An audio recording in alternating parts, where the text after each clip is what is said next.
बिकना चाहूं, वो जोरी बन के आरे उन हाथा बिकना चाहूं। एक संपूर्ण ग्राम विकास कैसे किया जाए उसके ऊपर पूरा कार्य कर रहे हैं। देखिए राजऋषि गोकुल गांव प्रोजेक्ट तैयार किया गया है। तो हम पहले ये राजऋषि आदर्श वाटिका को देखते हैं, फिर आपको इसके डिटेल में इसके बारे में बताएंगे।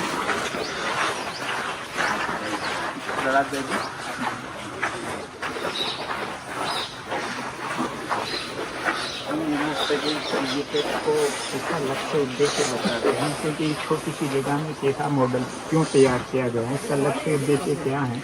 तो इसका यही लक्ष्य उद्देश्य है कि आज हमारा भारत जो है कृषि प्रधान देश है।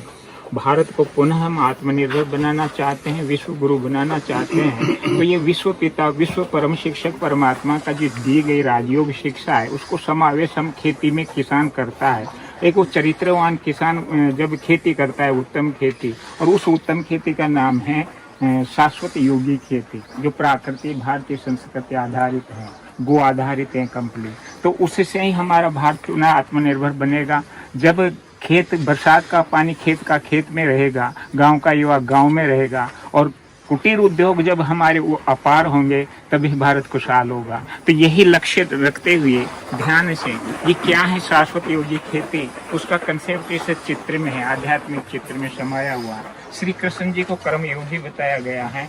वो भी शाश्वत से एक पराभौतिक शक्ति, परा ऊर्जा जिसको हम परमात्मा कहते हैं, जो सर्वशक्तिवान है, उसकी याद में रहकर उससे संबंध स्थापित करके मन बुद्धि का, जब हम किसान खेती करते हैं गो आधारित, शुभ श्रेष्ठ संकल्प वासुदेवाय कुटुंबकम भावनाओं को रखते हुए, तो जो आहार तैयार होता है वो सात्विक, पौष्टिक और शुद्ध होता है, जिससे संपूर्ण स्वास्थ्य की प्राप्ति होती है, अर्थात मन भी उसका निर्मल हो जाता है, संबंधों में मधुरता आती है, व्यवहार में कुशलता, कर्मों में श्रेष्ठता आती है।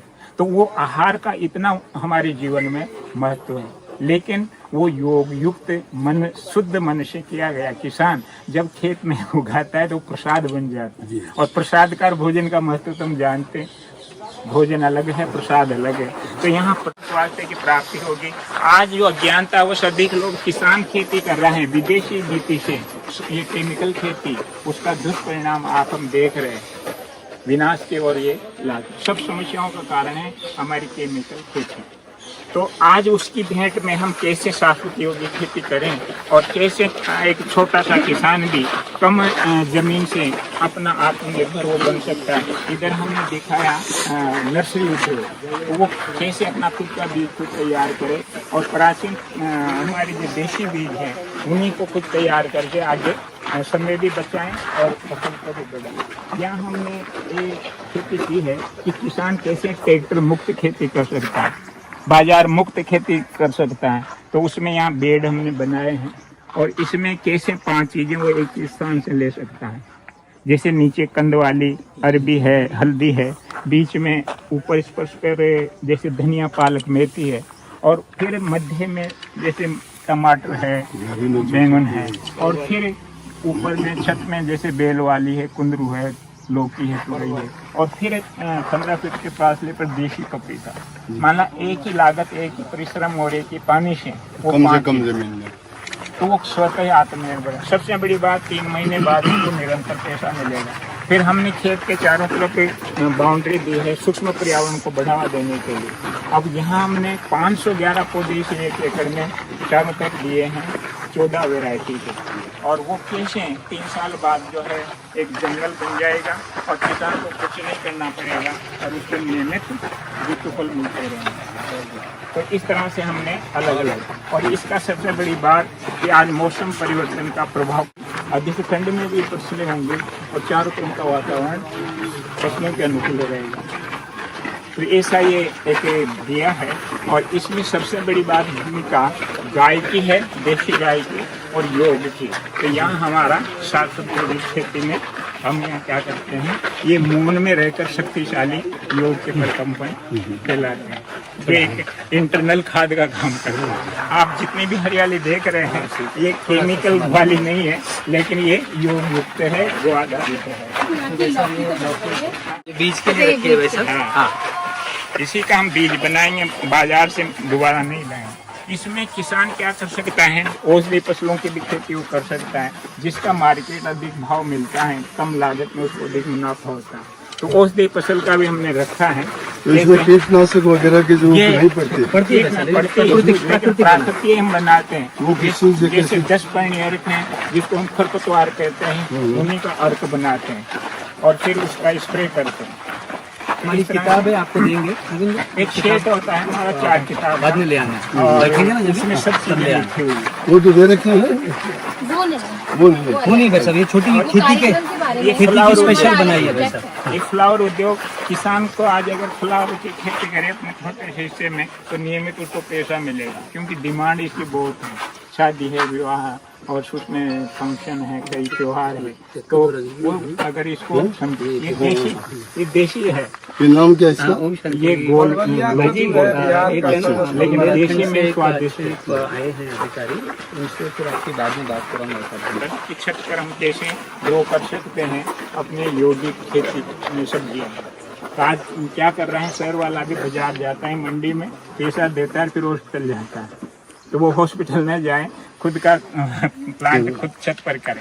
फिर हम यहाँ इधर क्या करते हैं, तरल खाद के साथ में गोमूत्र के साथ भी तरल खाद जो हम बनाते हैं, उसके अलावा हम कंपोस्ट करके खाद डालते हैं, देसी गाय गोबर। तो इसको कंपोस्ट करने के लिए हम गोमूत्र गेस्ट आए हमको अटेंड कर रहा हूँ अभी। हम बना देते हैं, फिर आच्छादन कर देते हैं। वो सारे लोगों को जो नाश्ता करने उधर ही आए। पेड़ों के लगता है कि मिलेट्स हम कैसे तैयार करें, क्योंकि आज वो हमारे बीज ही चले गए जो शक्तिशाली शक्तिवर्धक अन्न होता था हमारा, तो वो हम तैयार करेंगे और उसी का प्रसारण करेंगे। बीज जो अधिक से अधिक किसानों के पास जाए। और आज विदेशों में भी इस मिलेट्स के अन्नों की बहुत डिमांड है। दूसरा, हम दलहन तिलहन का भी हम मॉडल बनाएंगे, कैसे दलहन और तिलहन का मिश्रित करें अन्न खाद्यान्न उद्योग। और फिर सबसे बड़ी बात, आज पानी की समस्या, वहाँ बाहर बहकर नहीं जाता, तो खेत का पानी बरसात का खेत में। इसी तरह युवा, ये हमारी दूसरी है तुरई, इधर थोड़ा मध्य में ये बीज के लिए रख रखिए। वो दूसरी जो धार वाली थी वो देशी थी, ये दूसरी वाली में। इधर हम आप वापिस रिटर्न होंगे। ऐसे उधर करेला है, तुरई है, लौकी है, पहचान। और ये परिवार के प्राकृतिक विधियां तो सारी अपनाते हैं, लेकिन साइंटिफिकली भी ये प्रूवन है। और हमारे ऋषि मुनि और हमारे पूर्वज भी कहते थे कि हमारे विचारों का प्रभाव वनस्पति पर पड़ता है। तो इसीलिए यहाँ पर हम ये प्रयास करते हैं कि कितना खुशी में हम लोग करें। जो करने वाला व्यक्ति है उसकी मन की अवस्था अगर डिस्टर्ब है, जैसे अभी आज हम देख रहे हैं किसान तनाव में है, तो वही तनाव जो है ना वो अन्न में जा रहा है और वही अन्न समाज खा रहा है और इसीलिए समाज में तनाव बढ़ रहा है। तो इसीलिए अगर किसान खुशी खुशी प्रेम से गीत गाते, पहले भजन गाते गाते अपना खेती करते थे, तो वो आनंद का वातावरण बना करके खेती जब की जाएगी तो यथार्थ अन्न तैयार होगा और वो अन्न से समाज भी खुशहाल बनेगा। तो इसमें वैसा विजन ऐसा बनाया है कि क्योंकि खेती ही किसी भी गांव, संपूर्ण ग्राम विकास को अगर हम लेते हैं तो खेती ही उसका मूल आधार है। तो यहाँ पर हमने ये राजऋषि गोकुल गांव प्रकल्प को एक, इस गांव की जो सबसे गंदी जगह होती है उसको गांव की सबसे अच्छी जगह बनाने का प्रयास करते हैं। तो ये माउंट आबू की ओरिया ग्राम पंचायत में गांव के बीचों बीच ये परिस्थिति थी। आज वो परिवर्तन करके ऐसा स्थान हो गया। अब ऐसा स्थान नहीं तो जनरली अगर हम सफाई करके छोड़ देते हैं तो वापस गंदा हो जाता है, लेकिन अगर आप उसको ऐसा स्थान बनाएंगे तो किसी का मन नहीं करेगा फिर से उसको गंदा करने का। एक तो आपने दिए हुए, तो इन्हीं 9 संकल्पों के ऊपर ही ये पूरा प्रोजेक्ट तैयार किया। यूनाइटेड नेशन ने 17 SDG गोल्स दिए, उसी को भारत सरकार ने 9 थीम्स में कन्वर्ट किया है। और उसको हमने अपने अनुभव के आधार से, सरकार ने पहला मुद्दे पे गरीबी मुक्ति रखा था, लेकिन हमने गरीबी मुक्ति को न रखते हुए स्वच्छता को पहले रखा, क्योंकि अपन ऐसा कोई काम से शुरुआत करें जिससे गांव वालों का आत्मविश्वास बढ़े।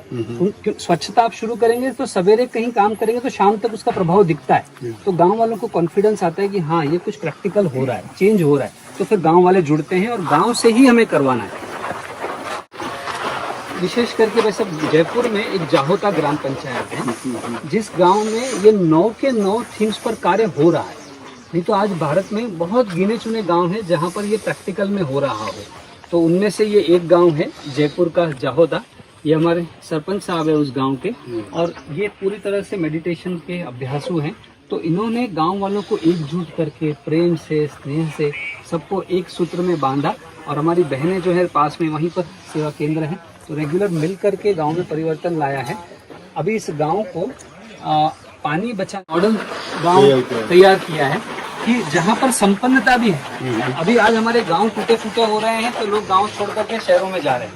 अगर हमारे गांव में बेसिक व्यवस्था होगी तो गांव में संपन्नता भी हो और चरित्र भी हो। तो इसीलिए राज ऋषि माना रहने वाले राजा की तरह संपन्न भी हो और ऋषि की तरह आदर्शवान और चरित्रवान भी हो। तो ऐसे गांव का, गोकुल गांव का ये संकल्प है। तो इसमें सारे ही कंपोनेंट इसके अंदर डाले गए हैं जो एक आदर्श गांव में होने चाहिए, और जिसके कारण से लोग गांव छोड़ करके शहर में नहीं जाएंगे। उनकी जो बेसिक आवश्यकताएं हैं, उनकी जो रोजगारी की व्यवस्थाएं, वो सब इस गांव के अंदर हो, ऐसा पूरा एक मॉडल गांव के अंदर। ये पीछे आप देख रहे हैं ड्रैगन, इधर चलेंगे, ऊपर से आपको पूरा व्यू दिखेगा। ये पहले के ज़माने में गांव में किसान मचान बना के रखता था, तो उस मचान के हैं। यहाँ पे महाराज जी ये ड्रैगन फ्रूट, वो लाल कलर का आप देख रहे हैं फल आया पीछे, वहाँ पे सामने आया हुआ है। तो ड्रैगन फ्रूट की भी बहुत अच्छी खेती हो रही है, और पपीता उसके साथ मिश्रित किया हुआ है। और पपीता के बीच में आप देख रहे हैं एक लाइन खाली है, तो उसमें सब्जियाँ लेते हैं। तो इसमें किसान अगर अच्छी तरीके से करे तो 3 से 4 साल के बाद में किसान को आराम से 4 से 5 लाख रुपया की इनकम जो है प्रति एकड़ हो सकती है। ऐसे ऐसे मॉडल्स तैयार कर रहे हैं कि किसान का विश्वास बढ़े। किसान आज प्राकृतिक खेती में इसलिए नहीं आ रहा है कि उसको लगता है कि मेरी 80% हम काम करते हैं। वंडर अपनी खेती का काम है जी, उसमें ऑर्गेनिक खेती जी, खुद के लिए सब्जी उगाते हैं जी, कोई उसमें वही डालते हैं बिल्कुल। वैसे अगर खराब हो जाती है तो खराब होती है, लेकिन हमें ये नहीं पता कैसे ठीक है। वो परमात्मा बढ़िया से बढ़िया, ये भी मैंने उनका नाम पूछा था, इसका नाम हमें नहीं पता लेकिन हम उगाते हैं। जी जी जी जी। और जितनी भी सब्जियां होती हैं सीजनल, सारे हर सीजन पे, क्योंकि वहाँ खेती का काम है। गेहूँ अपना खेत में जो उगाते हैं, कोई उसमें फर्टिलाइजर वगैरह यूज नहीं करते हैं। अब जैसे बाजरा है वो उनकी खेती है, वो भी इसी तरह से सावनी का अलग, सर्दी का अलग से, और सब्जियां अपने खुद। बहुत सुंदर में से काफी चीजें तो आप कर ही रहे हैं, और वहाँ पर वही भक्ति भाव का वायुमंडल तो है ही है, तो अच्छे विचार और श्रेष्ठ प्रकम्पन तो जा ही रहे हैं। तो बिल्कुल वही यही भाई सब सही विधि है। और जब हमारे जैसी संस्थाएं जब ऐसा प्रैक्टिकल जब करके जब लोगों को दिखाती हैं तो उनको और आत्मविश्वास बढ़ता है कि जब यहाँ हो सकता है तो हमारे पास।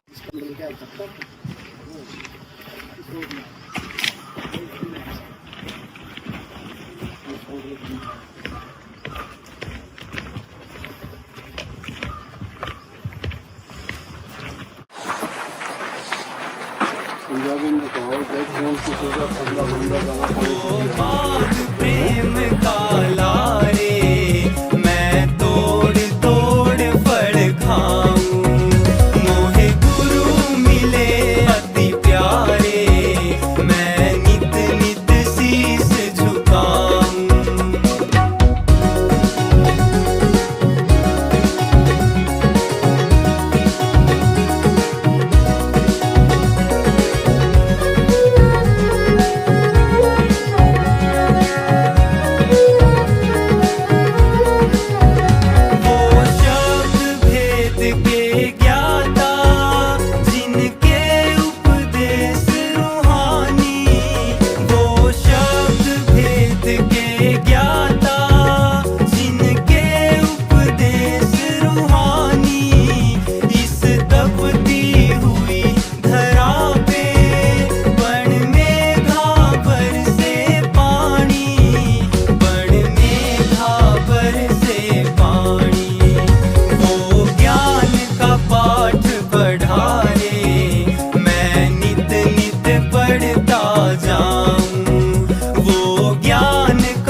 यहाँ पे आए हैं शांति वन में और यहाँ की वाइब्रेशंस को आप सभी अनुभव भी कर रहे होंगे, लेकिन इसमें अपना एक रूहानी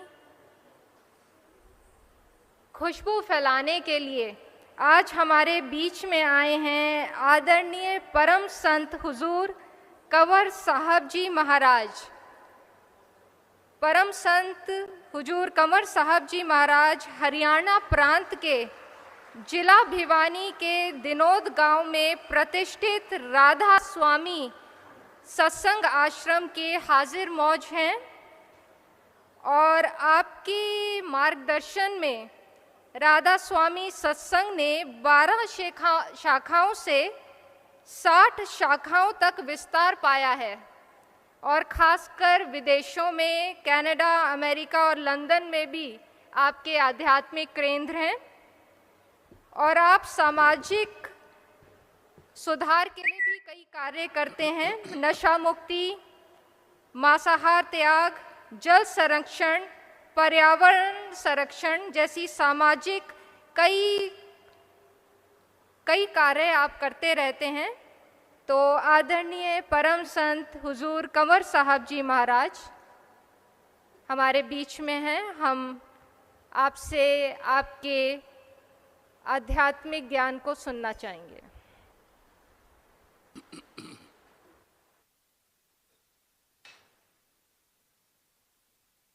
आदरणीय मंच, श्रोतागण, हम हरियाणा से आते हैं, राधा स्वामी मत के अनुयायी हैं और ये कोई अलग मत नहीं है। संत मत में जितने भी पंथ, मजहब, धर्म आते हैं ये भी उन्हीं की तरह से इंसान को बुराइयों से बचा के अच्छे गुणों को अपनाते हुए प्रभु की भक्ति के मार्ग पर ले जाने का एक सुगम रास्ता है। खाली हो जाएंगे अंतर से, सिर्फ एक ही चीज रह जाएगी और वो चीज प्रकाश में बदल जाएगी। और वो कब स्थापित होगी? जब मन पवित्र होगा, विचार शुद्ध होंगे, कर्म हमारे अच्छे होंगे और ये तीनों चीज जब अच्छी होंगी तो अपने आप ही हमारा शांत, हमारे चेहरे की आभा, जैसे कि हम सबसे पहले जो सिंगल साहब ने बताई थी बातें, उन्होंने कहा था कि आभा ओरा जिसको बोलते हैं उसको चेहरे से ही झलकती है, वही शांति दे देता है। तो दर्शन में बड़ी ताकत होती है। एक इंसान के दर्शन करते हो शांति मिलती है, दुष्ट आदमी के दर्शन करते हो आदमी के विचार बदल जाते हैं।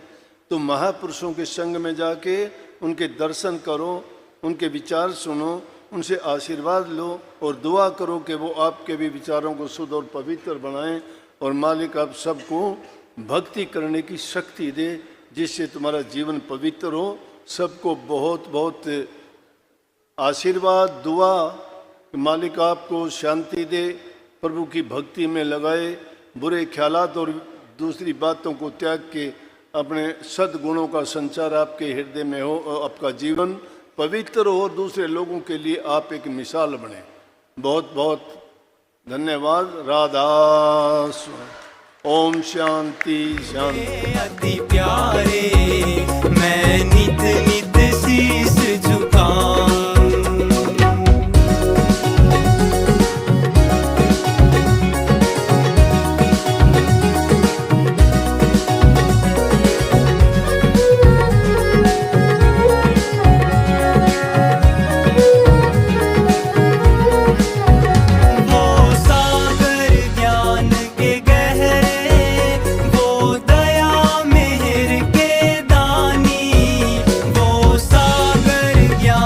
के